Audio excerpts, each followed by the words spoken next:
Hello everyone, welcome back to the YouTube channel of legal edge after college. मैं हूं मानसी और आज आपके साथ डिस्कस करने वाली हूँ that if you are planning to appear for UGC NET this year, June वाला अटैम्प्ट हो या दिसंबर वाला अटैम्प्ट हो, what should be your strategy if you are targeting JRF? What should be your JRF routine? So we'll be discussing the JRF routine today. So go ahead, share this video with everyone जो भी UGC net देने के बारे में सोच रहे हैं इस साल जून में या दिसंबर में, and let them know what they should be focusing on, how they should be formulating their preparation for this attempt so that they can actually qualify JRF. जल्दी से जाओ, सबके साथ इस वीडियो को शेयर करो, लाइक करो and subscribe to our YouTube channel. Right, सबसे पहली चीज़, JRF जो आपका है, JRF is not a mere UGC net qualification, right? So only top 6% of net qualified candidates actually qualify for JRF, right?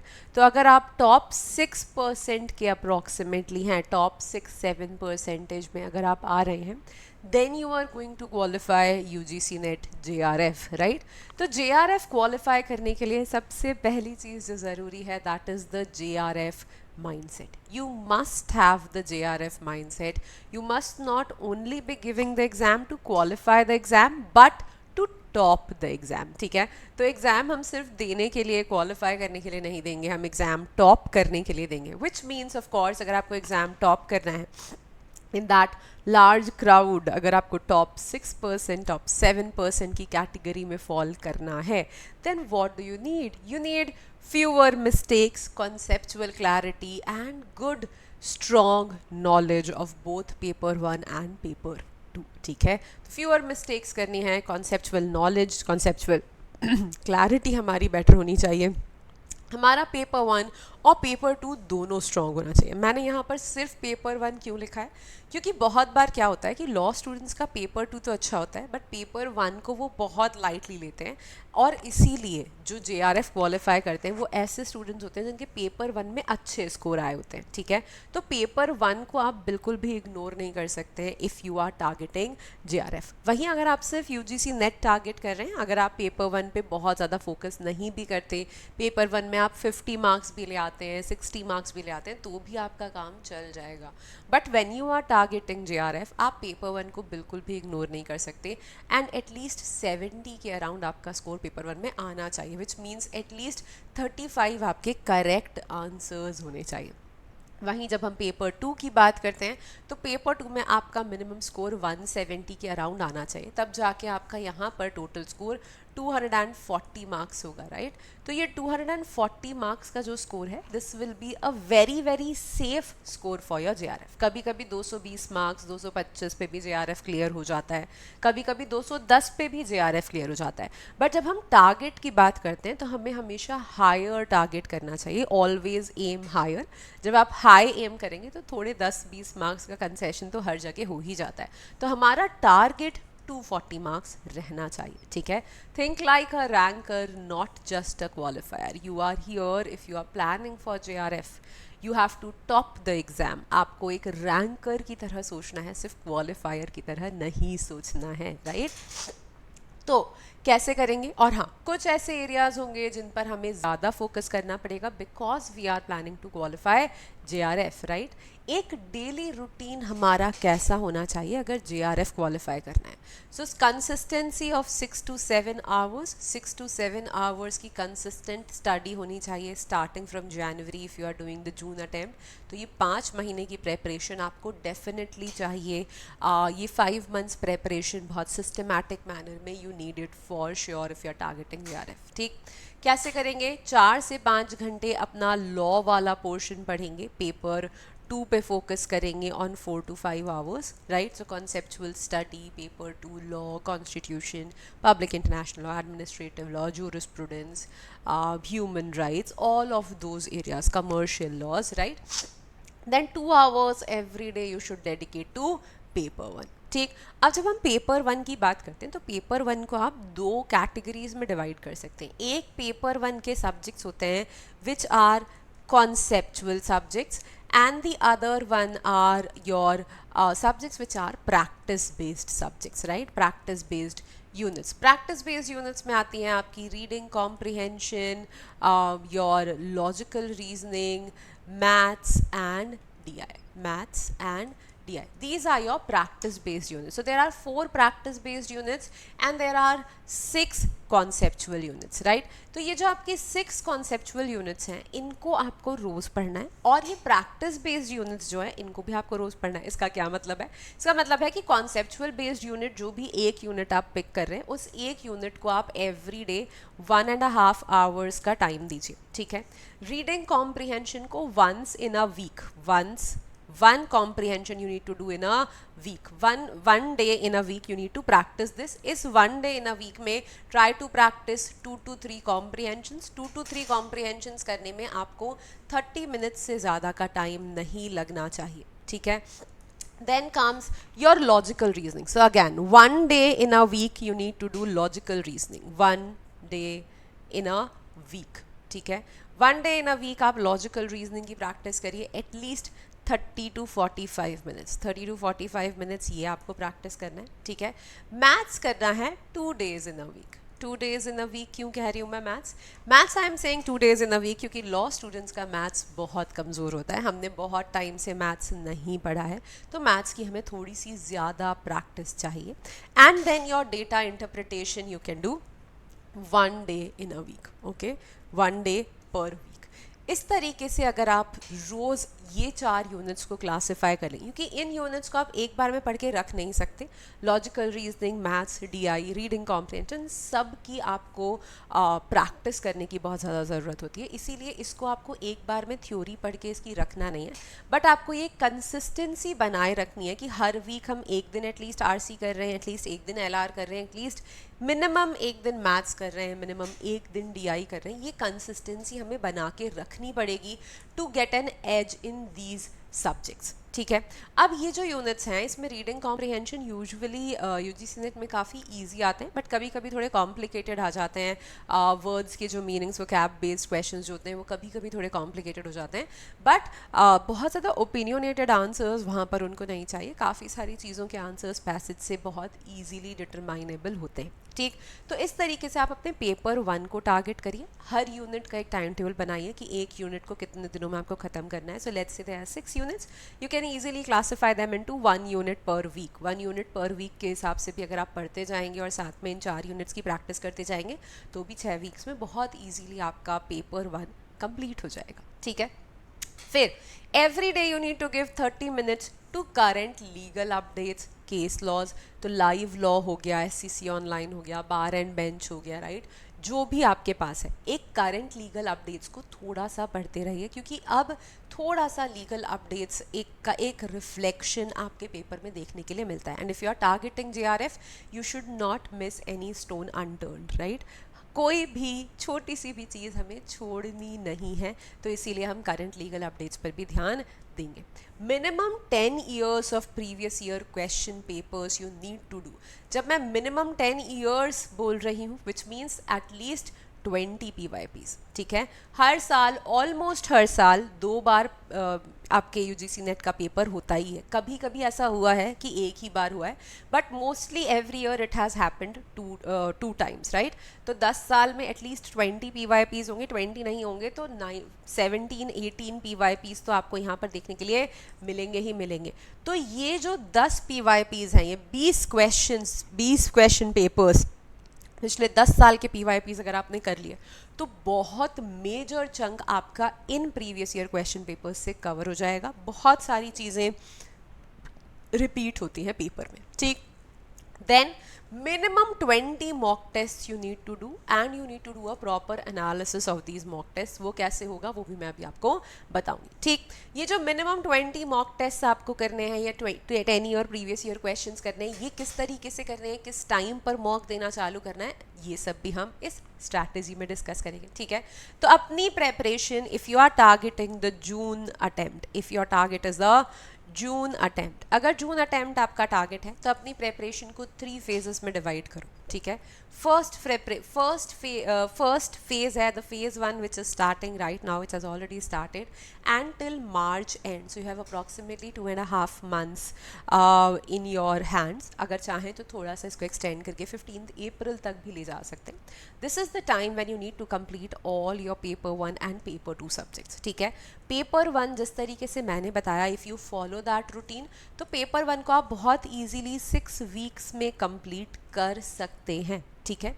Paper 2 की अगर हम बात करें तो पेपर 2 की जो आपकी 10 यूनिट्स है, ये 10 यूनिट्स 10 weeks में आप इजीली कंप्लीट कर सकते हैं. अगर 10 weeks के बियॉन्ड आपको लग रहा है तो जैसे ये 6 weeks में आपका कंप्लीट हो जाएगा तो उसके बाद आप सिर्फ जो 4 प्रैक्टिस वाले यूनिट्स हैं उन 4 प्रैक्टिस यूनिट्स को हाफ एन आवर प्रैक्टिस करते रहिएगा और पेपर 2 को थोड़ा एक्स्ट्रा टाइम दे दीजिएगा. ठीक है. तो पेपर 2 थोड़ा एक्स्ट्रा टाइम मांगता है. There is need for some extra time in paper 2 because the syllabus is very lengthy for paper 2. मतलब not very lengthy but lengthy और कंपेयर्ड टू पेपर 1. पेपर 1 से कंपेयर करेंगे तो पेपर 2 का syllabus थोड़ा सा लेंदी है. तो 6 weeks में पेपर 1 कंप्लीट करके उसके बाद आप पेपर 2 का टाइम बढ़ा दीजिए. तो अगर आप रोज़ अभी 5 घंटे पेपर 2 को दे रहे हैं तो इसके बाद आप 7 घंटे पेपर 2 को देने लगे in the remaining 4 weeks and half an hour 30 minute का जो आपका प्रैक्टिस सेशन चल रहा है वो प्रैक्टिस सेशन आप RC, logical reasoning, DI, maths का कंटिन्यू रखिए. उस प्रैक्टिस को बिल्कुल भी रोकना नहीं बीच में, क्योंकि वो प्रैक्टिस अगर रोकी तो मैथ्स का और डीआई का ऐसा होता है और एलआर का भी इनफैक्ट ऐसा ही होता है कि एक बार वंस यू स्टॉप प्रैक्टिसिंग तो वो ट्रिक्स, वो स्पीड हमारी मिस हो जाती है और वो स्पीड्स और वो ट्रिक हम मिस आउट नहीं कर सकते. ठीक है.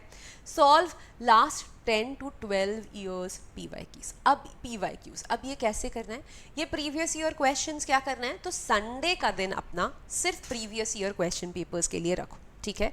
संडे को बैठ के एवरी संडे सॉल्व 2 PYQs. तो आज उठाया 2025 का प्रीवियस ईयर पेपर, 2025 के जून साइकिल का और 2025 के दिसंबर साइकिल का दोनों का आज कर लिया. ठीक है. And that is how you go from 2025 to at least till 2018. कम से कम 2018 से लेके 2025 तक के जितने भी पेपर हैं सारे कर लेना. इफ़ पॉसिबल अगर मिल रहे हैं कहीं तो 2015 से लेके 2025 तक के भी पेपर्स आप कर सकते हैं if your target is JRF. ठीक. हाँ, अब वो जो पेपर्स आप प्रीवियस ईयर पेपर्स देखेंगे, बहुत सारी चीज़ें उसमें चेंज हो चुकी होंगी, बहुत सारे लॉ रिलेटेड अमेंडमेंट्स आए होंगे, पेपर 1 में भी काफ़ी सारे न्यू डेवलपमेंट्स हुए होंगे. तो प्लीज़ मेक श्योर कि जब आप in previous year question papers को सॉल्व कर रहे हैं तो जो भी रिसेंट अमेंडमेंट्स आए हैं, जो भी लेटेस्ट अपडेट्स हैं पेपर 1 और पेपर 2 दोनों में, वो उस पर्टिकुलर एसोसिएटेड क्वेश्चन के साथ जो भी स्टेटस है, प्रेजेंट स्टेटस, उसको ज़रूर वेरीफाई करिएगा, उसको ज़रूर याद कर लीजिएगा. ठीक है. When you are solving these previous year papers also make notes of important things which you find over here. जो आपको लग रही है कि अरे ये तो बहुत ही क्रूशियल है, ये मैंने अभी तक नहीं पढ़ा है या ये मुझे अभी तक समझ नहीं आया है, उसके नोट्स आप ज़रूर बनाइए. ठीक. सो इन 10 weeks में जब तक आपका लॉ पेपर 2 कंप्लीट हो रहा है उतने ही 10 weeks में आपके ये 10 years के प्रीवियस ईयर पेपर्स भी कंप्लीट हो जाने चाहिए विथ नोट्स. ठीक.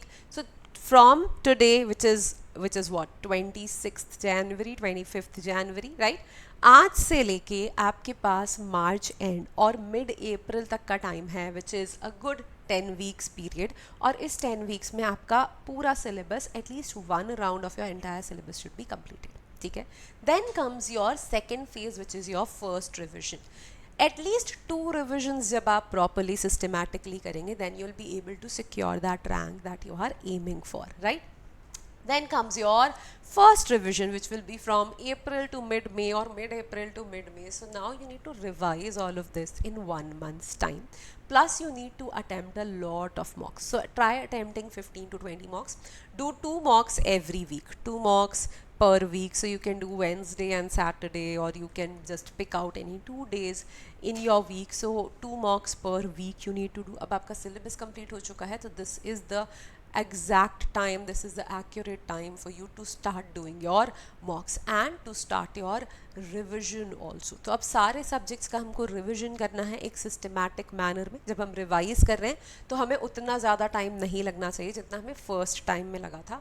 Ideally उससे half time आपको लगना चाहिए. तो अगर आपने entire syllabus अपना 2.5 months 3 months में complete किया है तो आपका ideal revision 1.5 months में हो जाना चाहिए. ठीक है, so that is your ideal revision period, 40 to 45 days. So first revision of all your subjects will be done during this time and you will try to memorize things. जो जो चीज़ें आपकी memorize करने वाला जो part है वो memorization process आप अपने इस revision वाले stage पर चालू कर दीजिए कि committees के नाम याद करने हैं, reports के नाम याद करने हैं, theories के नाम याद करने हैं, years याद करने हैं, right? ये सारी चीज़ें आपको इस फर्स्ट सेट ऑफ रिविजन के टाइम पर मेमोराइज करना चालू करनी है. Once you are done with this, then comes your last 15 to 20 days and these last 15 to 20 days will be your final revision. इस टाइम पर you only revise whatever quick notes you have made. जो भी आपने notes बनाए हैं उन notes को revise करिए. जिस भी सोर्स से आप पढ़ते आ रहे हैं उसी सोर्स के थ्रू अपना रिवीजन करिए. कोई न्यू सोर्स, कोई न्यू टॉपिक इस पॉइंट पर आपको स्टार्ट नहीं करना है. डेली पेपर 1 एंड पेपर 2 का रिवीजन करना है. जो भी केस लॉज, जो भी रीसेंट करंट अफेयर्स, जजमेंट्स जो भी आपने पढ़े हैं उनका आपको सिस्टमैटिक रिवीजन करना है.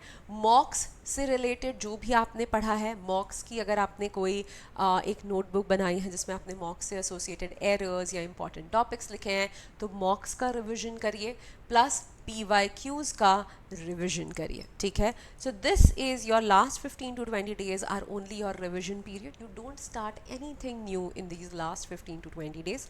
Just do a good amount of revision. Concept का रिविजन, जजमेंट्स का रिविजन, पेपर 1 पेपर 2 का रिविजन, मॉक्स का revision, previous year question papers का revision is all that is needed in these last days. And these last days are very very crucial क्योंकि अगर आपने इन चीज़ों को रिवाइज नहीं किया तो आप इनको पेपर में रिटेन नहीं कर पाएंगे, पेपर में याद नहीं आएगा. क्वेश्चन पढ़ के लगेगा कि अरे यार पढ़ा था, कहीं तो पढ़ा था, आई एम श्योर मैंने इस क्वेश्चन को सॉल्व किया है, but then it's not in your head क्योंकि आपने उसे टाइमली मैनर में रिवाइज नहीं करा है. ठीक है, जब आप मॉक्स कर रहे हैं तो मॉक एनालिसिस कैसे करना है. जो भी मॉक आप करें उसमें जो 4 ऑप्शंस दिए हुए हैं, once you have done with the mock make sure कि उन चारों ऑप्शंस के बारे में आपको पता हो कि वो 4 ऑप्शंस किस चीज़ से एसोसिएटेड है, क्या बात करते हैं, या what is the explanation of those 4 options, ये आपको पता होना चाहिए. And that is the crucial chunk of your mock analysis. Focus on weak areas. Mock के टाइम पर जो भी वीक एरियाज आप आइडेंटिफाई कर रहे हैं कि पेपर 2 में इस सब्जेक्ट में इस एरिया में कम मार्क्स आ रहे हैं या पेपर 1 में इस एरिया में कम मार्क्स आ रहे हैं, उस पर ज़्यादा फोकस करिए, उसका ज़्यादा सिस्टमैटिक मैनर में revision करिए. Right, so this is your 3 months strategy on how your routine should look like. Now how to get an edge. When I am talking about how to get an edge if you want to qualify JRF, बहुत सारी चीज़ें यहाँ पर आती हैं. ठीक है, so of course to maintain consistency in your routine सबसे ज़्यादा ज़रूरी है कि जो आपका 7 hours स्टडी वाला पीरियड है वो अनहैम्पर्ड रहे और आप उतना डेडिकेटेडली दे पाएँ. Solve and learn as many PYPs as possible. So 10 years के PYPs सॉल्व करने हैं, उनके कॉन्सेप्ट्स को याद करना है. Make revision a constant process. So keep on revising, keep on reading, keep on revising. जब आप मॉक्स दे रहे हैं, जब मॉक का एनालिसिस कर रहे हैं तो मॉक के एनालिसिस के बाद again come back to the law, again come back to paper 1 topics and again revise them systematically. Okay, focus on landmark and recent judgments with years. Chronology based questions जो आपके आते हैं काफ़ी ज़्यादा years पर based रहते हैं, तो लैंडमार्क और रीसेंट जजमेंट्स जब भी करें उनके ईयर्स पर स्पेशल फोकस करें, ध्यान से याद करें उनके ईयर्स को. इंटरनेशनल कन्वेंशंस एंड डेवलपमेंट्स, इनके भी क्रोनोलॉजिकल मेथड में इनको भी याद करने की कोशिश करें. कॉन्स्टिट्यूशनल अमेंडमेंट्स पर फोकस करें, कमिटीज़ और रिपोर्ट्स पर फोकस करें, इनके ईयर्स पर फोकस करें. And yes, solve a lot of mocks. And if you are not sure from where to solve mocks या ये प्रेपरेशन में अगर कोई भी प्रॉब्लम आ रही है then feel free to visit top rankers. toprankers.com पर जाके, ऑनलाइन कोर्सेज पे जाके, लॉ PG में जाके आप हमारे एग्जिस्टिंग UGC नेट के कोर्सेज को भी एक्सप्लोर कर सकते हैं. And if you are interested in test series तो टेस्ट सीरीज़ पर जाके आप सिर्फ UGC नेट की टेस्ट सीरीज़ भी परचेज कर सकते हैं. Right, and in case you are interested in these courses you can give us a call at this number 6363286363. One more and the most important thing जो matter करती है when it comes to your JRF target is how you attempt the paper. आप paper किस तरीके से attempt कर रहे हैं वो भी बहुत इंपॉर्टेंस रखता है. तो हाँ, कोई नेगेटिव मार्किंग नहीं है, आप पूरा पेपर अटेम्प्ट कर सकते हैं, डेफिनेटली आप पूरा पेपर अटेम्प्ट कर सकते हैं. ठीक. बट पूरा पेपर अटेम्प्ट करने का मतलब ये नहीं है कि हमारी स्पीड पे हम ध्यान ना दें. So pay attention to your speed and accuracy. Speed and accuracy दोनों चीज़ें हमें यहाँ पर चाहिए. कुछ अगर ऐसे क्वेश्चंस हैं, बड़े बड़े लॉजिकल रीजनिंग के पजल्स दिख रहे हैं, आपको लग रहा है बहुत टाइम कंज्यूम हो सकता है, आप वहाँ पर फ्लूक अटेम्प्ट कर लीजिए. ठीक है. मैथ्स का कोई क्वेश्चन है जिसमें आप ट्रैप हो गए, उसमें टाइम वेस्ट मत करिए, आगे बढ़िए. ठीक है. So attempt all but don't get stuck in it. सारे क्वेश्चन अटेम्प्ट करो बट अटकना नहीं है हमें किसी भी जगह पर. No stucking, don't get stuck at all. बस फटाफट आपको सॉल्व करते हुए आगे बढ़ना है और अपनी एक्यूरेसी मेंटेन करनी है. सो मिनिमम एक्यूरेसी की बात कर रही हूँ मैं. पेपर 1 में 35 क्वेश्चंस की मिनिमम एक्यूरेसी आनी चाहिए एंड पेपर 2 में आपकी एक्यूरेसी आनी चाहिए एटलीस्ट 75 क्वेश्चंस की. ठीक है. सो 75 questions minimum in paper 2 and 35 questions minimum in paper 1. This should be your accuracy. ठीक है. अब अगर हाँ यहाँ पेपर 1 में 30 क्वेश्चंस हो जाते हैं, पेपर 2 में 85 क्वेश्चंस हो जाते हैं, 80 क्वेश्चंस हो जाते हैं, तो it can balance things out. But still paper 1 को बिल्कुल भी लाइटली नहीं लेना है. दोनों ही चीज़ों पर इक्वल अटेंशन देना है, दोनों ही चीज़ों को बहुत प्रॉपरली, बहुत सिस्टमैटिक मैनर में पढ़ना है. And if you keep on following this JRF routine, trust me, you got it. You will be able to crack JRF. You will be in those top 6% of the students who do qualify JRF, right? और JRF के बाद सही है, आराम से PhD करो. You are getting a lot of fellowship money, approximately 45-50,000 के around you get that fellowship amount. Life becomes sorted, right? Okay guys, keep up with your preparation, keep up the dedication, keep up the motivation, keep studying, keep working hard, and be sure that you will achieve your dream, you will achieve whatever you desire. All right, this is it from my side. For all kind of legal updates, you can follow our Telegram channel and the Instagram channel, and please like, share and subscribe our YouTube channel. This is our website, the email address, and 636328 is our calling number in case you are interested in any of our courses. Okay guys, bye bye, take care. Yes, if there is any other thing which you want us to bring a video on, please let us know in the comment sections below. Bye.